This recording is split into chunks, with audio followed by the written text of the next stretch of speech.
Hoy justo estoy estrenando Biblia, linda Biblia de oro. Esta me la regaló mi amigo, mi Jonathan, mi amigo Aldito Rojas. Y le he traído, mira, la vez pasada me olvidé. Vamos a ver esto, 1 Samuel, capítulo 18, los celos de Saúl a David. En el capítulo anterior habíamos visto pues que la amistad de David, ¿no? Con Jonathan, ¿no? Hoy veremos pues los celos del rey Saúl contra David. Dice 1 Samuel 18, voy a comenzar por el 5, o el 6, perdón. Dice que aconteció que cuando volvían ellos, el contexto es cuando volvía David de matar a Goliat. Cuando David volvió de matar al filisteo, dieron las mujeres de todas las ciudades de Israel, las mujeres de todas las ciudades de Israel cantando y danzando para recibir al rey Saúl, con panderos, con cánticos de alegría y con instrumentos de música. Y cantaban las mujeres que danzaban y decían: Saúl hirió a sus miles y David a sus 10,000. Y dice en el verso 8 que Saúl se enojó. Y dice que se enojó en gran manera y le desagradó este dicho y dijo: a David dieron 10,000 y a mí me dieron 1,000.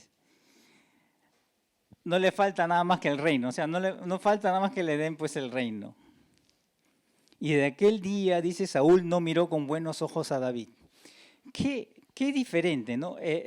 Jonatán era el hijo de Saúl. Jonatán amaba a David. Y Jonatán era capaz, y fue capaz, de despojarse de su realeza y cedérsela a David, porque sabía que esa era la voluntad de Dios. Sabía que esa era la voluntad de Dios. Pero vemos a Saúl, el padre, lleno de celos, en gran manera, dice aquí. Dice que se enojó en gran manera. ¿Por qué Saúl se enojó tanto? O sea, ¿tenía que enojarse tanto? ¿Por qué tuvo esa respuesta tan exagerada? O sea, yo lo veo exagerada, no sé cómo lo ven ustedes. Yo lo veo muy exagerada. Si David había traído triunfo al pueblo de Israel, David había vencido a Goliat y el pueblo habría tenido una gran liberación, un gran alivio, ¿no? Pero al oír Saúl que cantaban las doncellas, que a David le daban 10,000 y a él 1,000, se enojó, se picó, se llenó de celos y de envidia. ¿Esto era normal? Es verdad que nuestra naturaleza caída, y eso no lo podemos mentir, sentimos celos, sentimos envidia, sentimos odio, sentimos un montón de cosas, ¿no? Aunque no lo digan, ¿no? Es así, como humanos. Pero a ese extremo era necesario enojarse. Yo creo que hay una raíz atrás de esto. Busquemos la raíz de este problema, ¿no? Y no, la raíz no es porque las doncellas cantaban 10,000 a David y 1,000 a Saúl. Es mucho antes.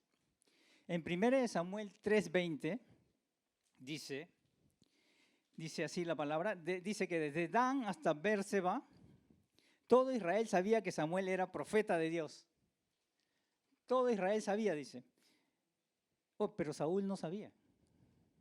En el capítulo 9 de Samuel, cuando Saúl es mandado por su padre a buscar unas asnas que se habían perdido y no las encontraban, es el siervo de Saúl que le dice acerca de Samuel, que hay un profeta cerca que podrían ir a consultar.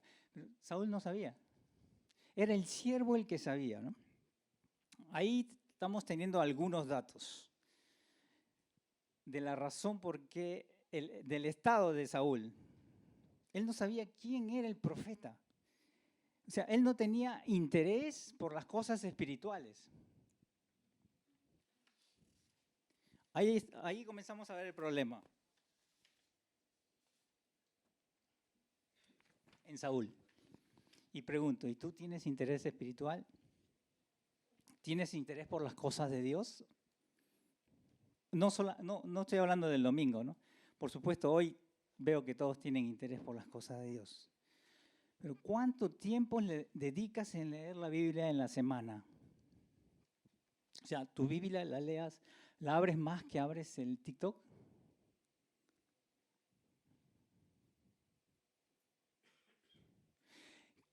¿Qué cosa ves más, el Netflix o las predicaciones? ¿O los devocionales? ¿No?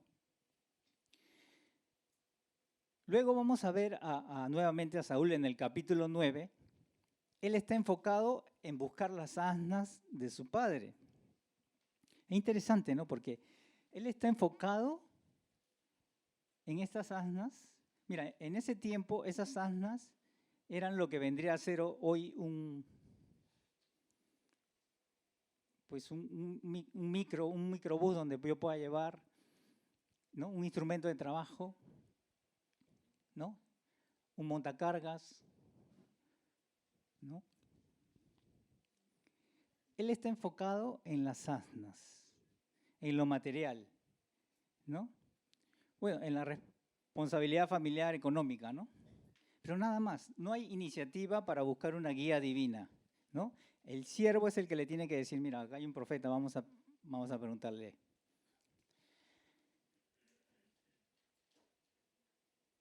Si tú buscas solamente suplir lo material, sin guía de Dios, estás destinado a fracasar. ¿Sí? Como Saúl. Si tú buscas solamente lo material para la familia, entonces estarás destinado al fracaso. La falta de interés espiritual en Saúl fue esa base inestable que lo llevó a la caída, que lo llevó a desmoronarse, que lo llevó a estar en el estado en el que estaba. Entonces, su caída no comienza aquel día que aquellas doncellas cantaban 10.000 a David y 1.000 a Saúl. Era antes. La caída comienza antes, día a día. Cuando no hay interés por las cosas de Dios. Es un gran error. No descuidemos esto. Día a día. Amén. Día a día. Pasa tiempo con Dios. Busca qué compartir con alguien. Bueno, entra en algún grupo, ¿no? De la iglesia. Saúl es descrito primeramente con una buena apariencia física. Él es alto, hermoso, de buena familia, de dinero, adinerada. Era lo que el pueblo pedía y es el modelo que el mundo tiene como sublime, ¿no? Como deseable para alcanzar. Una persona linda y con plata, ¿qué más quiere? Pero sin temor de Dios, sin su base en Dios, sin una profunda base espiritual, no funciona. Chicas, no funciona. Búsquense uno como David. Espiritual y lindo. Una vida sin Dios tiene sus bases muy débiles y no va a aguantar con los problemas que van a venir en la vida, porque problemas vienen.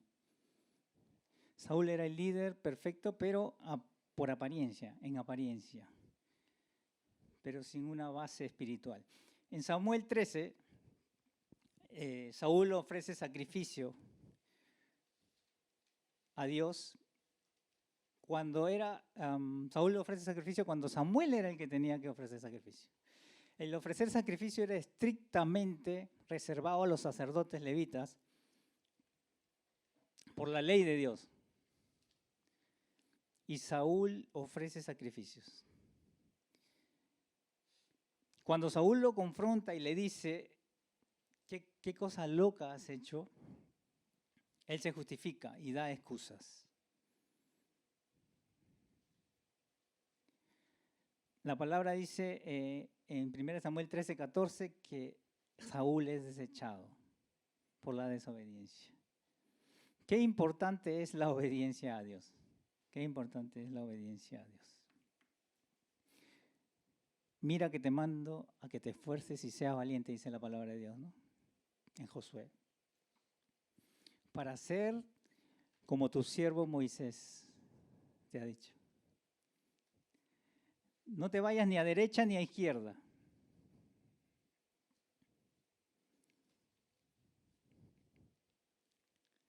Samuel le dice a Saúl de parte de Dios, bueno, mas ahora tu reino no será duradero. Jehová se ha buscado un varón conforme a su corazón, al cual Jehová ha designado para que sea príncipe sobre su pueblo, por cuanto tú no has guardado lo que Jehová te mandó. Pero nos damos cuenta desde un comienzo Saúl no tenía sensibilidad por las cosas de Dios. Mas Dios va a buscar a un hombre que sí tenga sensibilidad por las cosas de Dios. Un hombre que haga su voluntad. Amén. ¿Cuántos hombres que hagan su voluntad hay aquí? Amén. Un valiente que diga yo voy a hacer la voluntad de Dios. Bueno, yo como Pedro, y Señor, yo hasta la muerte. De repente lo niego más adelante.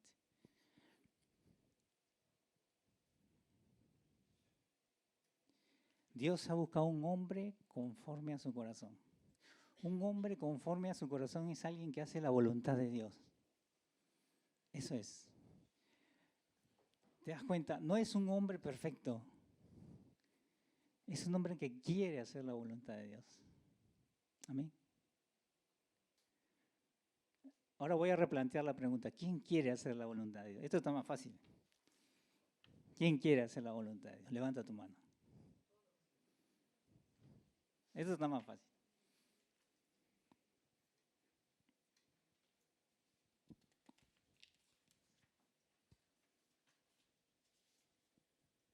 Bueno, la caída de Saúl tiene tu raíz en una falta de interés por la cosa. ¿Te das cuenta? Qué importante es el día a día. Abrir tu Biblia. Qué importante es el día a día buscar a Dios.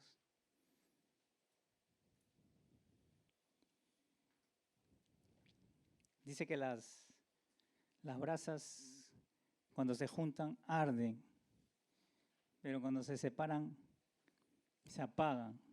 No te separes. Busca, hermanos. Júntate. Aviva ese fuego. Saúl ponía la prioridad en lo externo, ¿no? En las apariencias, ¿no? Todo lo contrario con David. Bueno, mira, yo no me voy a venir acá, pues todo despeinado, ¿no? A predicar, ¿no? Pero no todo es la apariencia y no todo es el dinero, ¿no es cierto? Ayer me pinté el pelo porque ya muchas canas me están saliendo. Eso no está mal, pero no todo es eso, ¿no?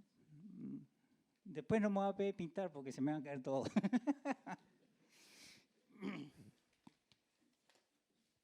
Amén. David vivía con sus ovejitas una vida simple, alabando a Dios con su arpa, viviendo, experimentando la presencia de Dios y su poder. La presencia de Dios. Qué lindo es estar en su presencia, ¿no? ¿No? Qué lindo, ¿no? Estuvimos en las alabanzas, qué linda esa última canción, wow. Qué lindo es estar en su presencia, experimentando su presencia. Y David experimentaba su presencia y su poder. Dice que cuando venía un león o venía un oso, él lo agarraba. Y cuando tenía una ovejita, se la quitaba ahí, la tenía en la boca, una ovejita se la quitaba de la boca y lo mataba al león. Él experimentaba su presencia y su poder. Claro, porque él cultivaba una relación con Dios, día a día. Ahí está la clave, día a día. Pregunto, ¿es tu prioridad cultivar una relación con Dios?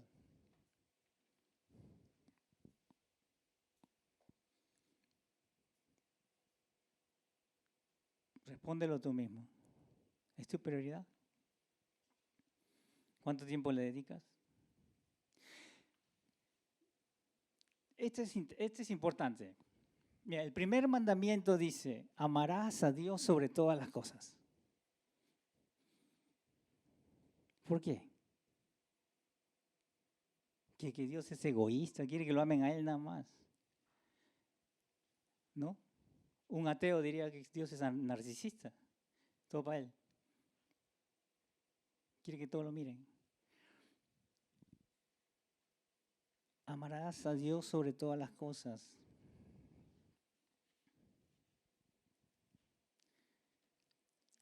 Si tú amas a Dios vas a poder amar a cualquiera. Si tú amas a Dios sobre todas las cosas vas a ser feliz. Porque las prioridades se van a ordenar, ¿no es cierto? Porque el dinero es necesario, pero va a estar en su lugar. No en el primer lugar. En el primer lugar siempre tiene que estar Dios. Por eso que tienes que dedicarle tiempo. Y amarle, porque ahí está tu felicidad está en amarle. Amén.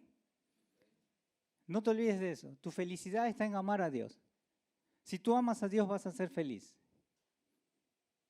No te digo que no vas a tener problemas, porque si no, pare de sufrir estaría correcto. Y tendríamos que hacer un concilio acá para arreglar ese problema. Pero si amas a Dios, vas a tener la fortaleza, vas a tener los recursos, vas a tener la salida, vas a tener la esperanza, vas a tener la fe.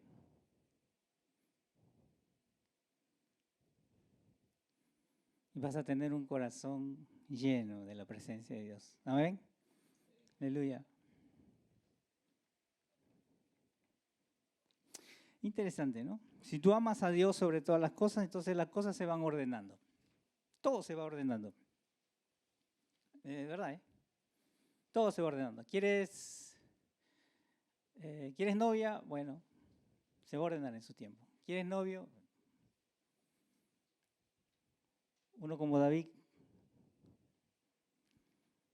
Ojalá.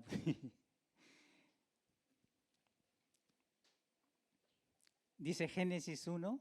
¿Te acuerdas Génesis 1? En el principio Dios hizo los cielos y la tierra. Y la tierra estaba desordenada y vacía. Tohu babohu. Contra. En hebreo se dice tohu babohu. Me sonaba gracioso por eso. Pero la vida sin Dios es así, desordenada y vacía. Desordenada y vacía. ¿Te das cuenta? Una vida sin Dios es así. Y una vida sin Dios en su lugar es así. ¿Por qué? Porque una vida sin Dios, bueno, yo creo en Dios, dirás tú, ¿no? Pero estás poniéndolo en primer lugar.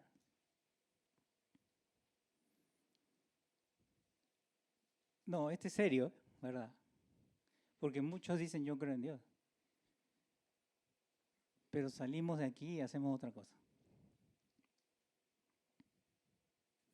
Dice el verso 10, aconteció al otro día que un espíritu malo de parte de Dios tomó a Saúl y él desvariaba en medio de la casa.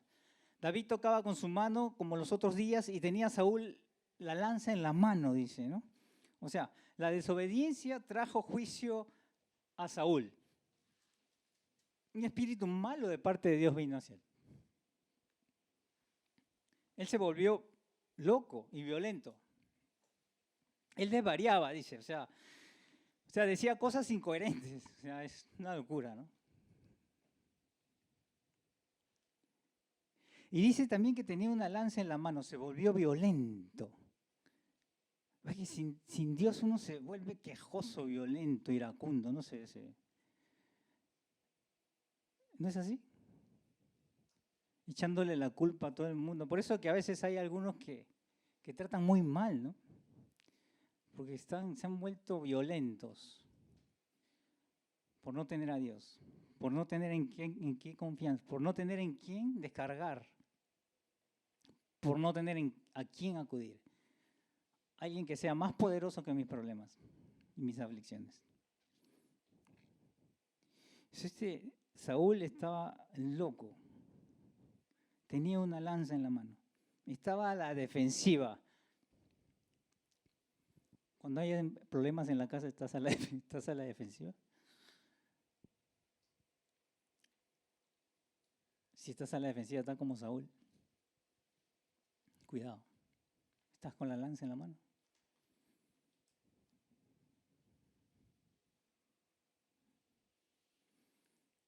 Saúl tenía, dice, la lanza en la mano. O sea, estaba listo para pelear. Ojalá que nosotros no estemos así en la casa, ¿no? Pero dice que David tenía el arpa, él alababa a Dios, él tenía un arpa en la mano, amén. O sea, hermano, ¿qué llevas en tu mano cuando estás en casa o en el trabajo?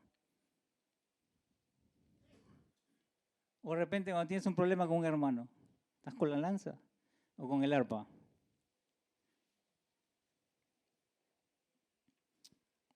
Interesante, ¿no? Que la Biblia dice que el Señor habita en las alabanzas de su pueblo.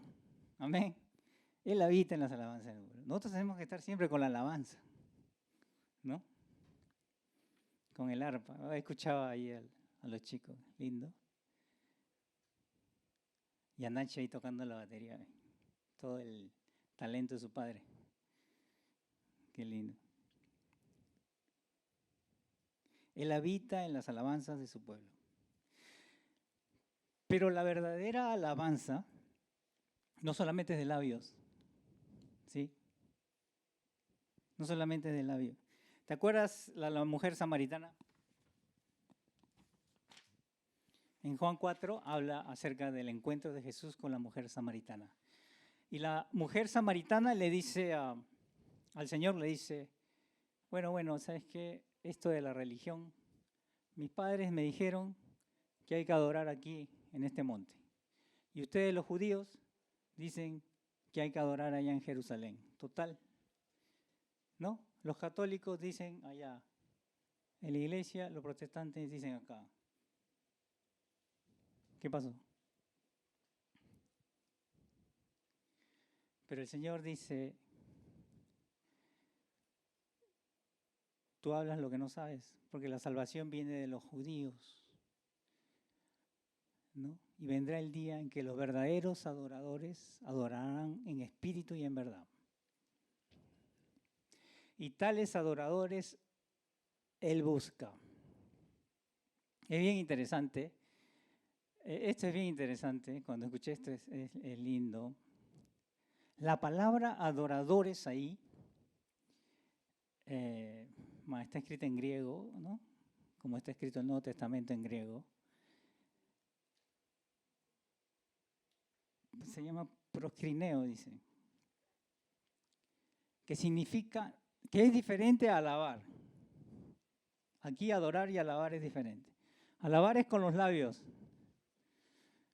Adorar es rendido a Dios.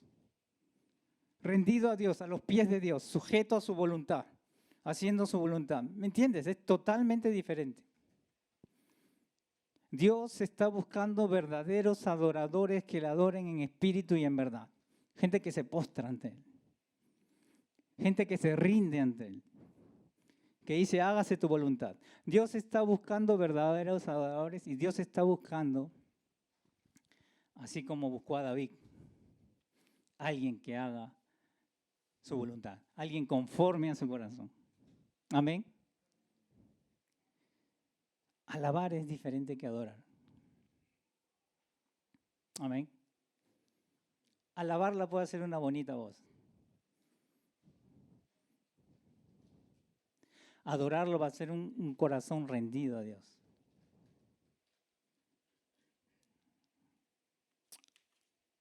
Aleluya.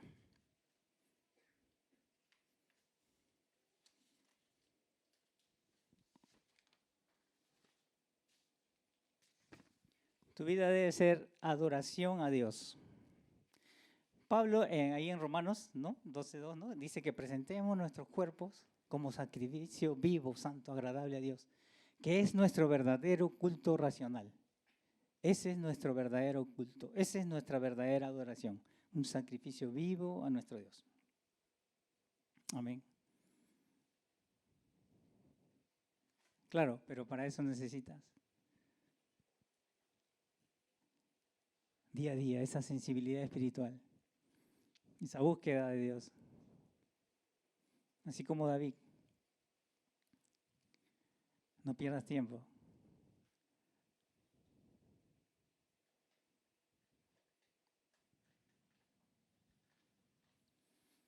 Verso 11 dice, arrojó Saúl la lanza diciendo, enclavaré a David a la pared, pero David lo evadió 2 veces.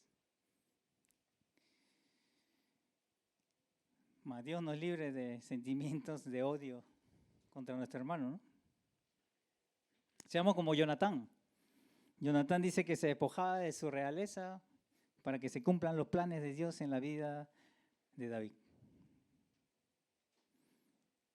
Busquemos despojándonos primeramente de nuestros privilegios.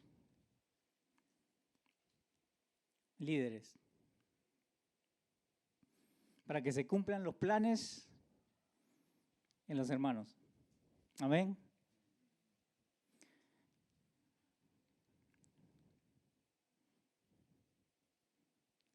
Me encanta Juan el Bautista. Me encanta Juan el Bautista.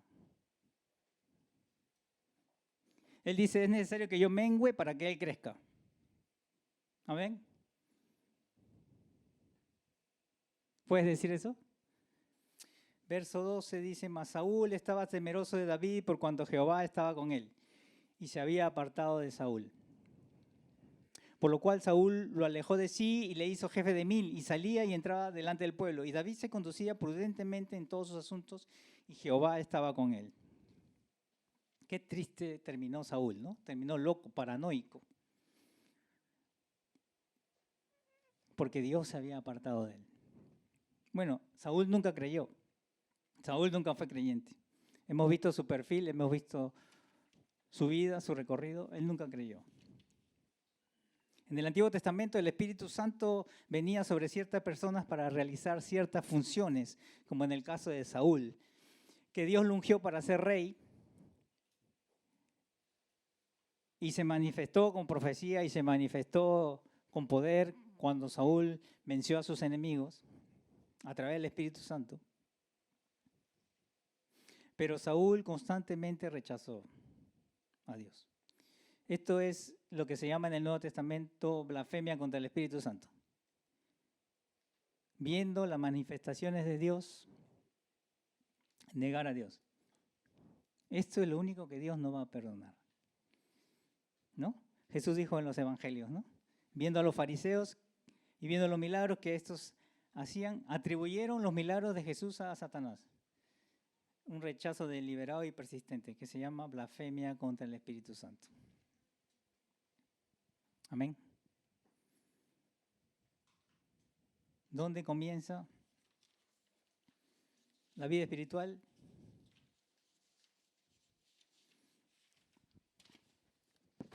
Día a día. ¿Nos ponemos de pie, hermanos? Así como dice la canción, cuidaré mis ojos, cuidaré mis labios, cuidaré mi corazón, cuidaré lo que miro, lo que digo, lo que veo. Sí.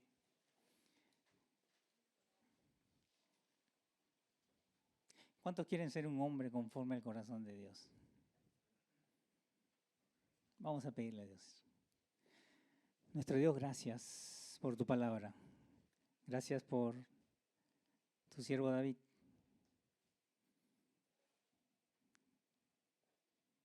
Que te buscaba día a día, Señor.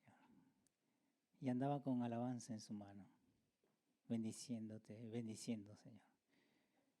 Que no pagaba mal con mal. Señor, danos ese corazón que te busque y ese corazón que haga tu voluntad. Que se diga de nosotros que somos conforme a tu corazón, Señor. Gracias porque lo podemos hacer por los méritos de Jesucristo. Gracias, Señor. Levanta a mi hermano, Dios. Úsame para levantarlo, Dios. Y úsanos para levantarnos unos a otros. Que podamos tener arpa en las manos, alabanza, y no lanzas. Y que nuestra verdadera alabanza sea de alguien que se rinde a tus pies, a tu voluntad. Te bendecimos, Padre, porque eres bueno. Fuiste siempre y lo eres y lo serás. Te damos gracias. Oramos en el nombre de Jesús. Amén. Que Dios te bendiga, hermano. Puedes sentarte. Camíname en tu verdad y enséñame, porque tú eres el Dios de mi salvación.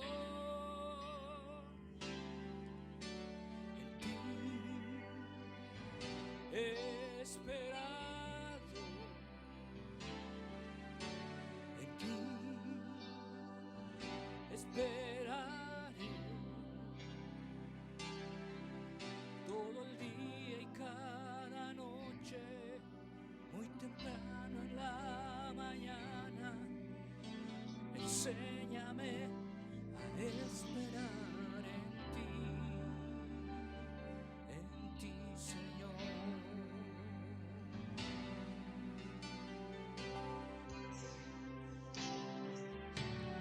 Muéstrame tus caminos, oh Señor, y enséñame tus sendas, mi Señor. Encamíname en tu verdad y enséñame, porque tú eres el Dios de mi salvación. En ti he esperado, en ti esperaré, en ti esperaré todo el día y cada noche, muy temprano en la mañana. Enséñame a esperar en ti, Señor. En ti he esperado, en ti esperaré, en ti esperaré todo el día y cada noche, muy temprano en la mañana. Enséñame a esperar en ti.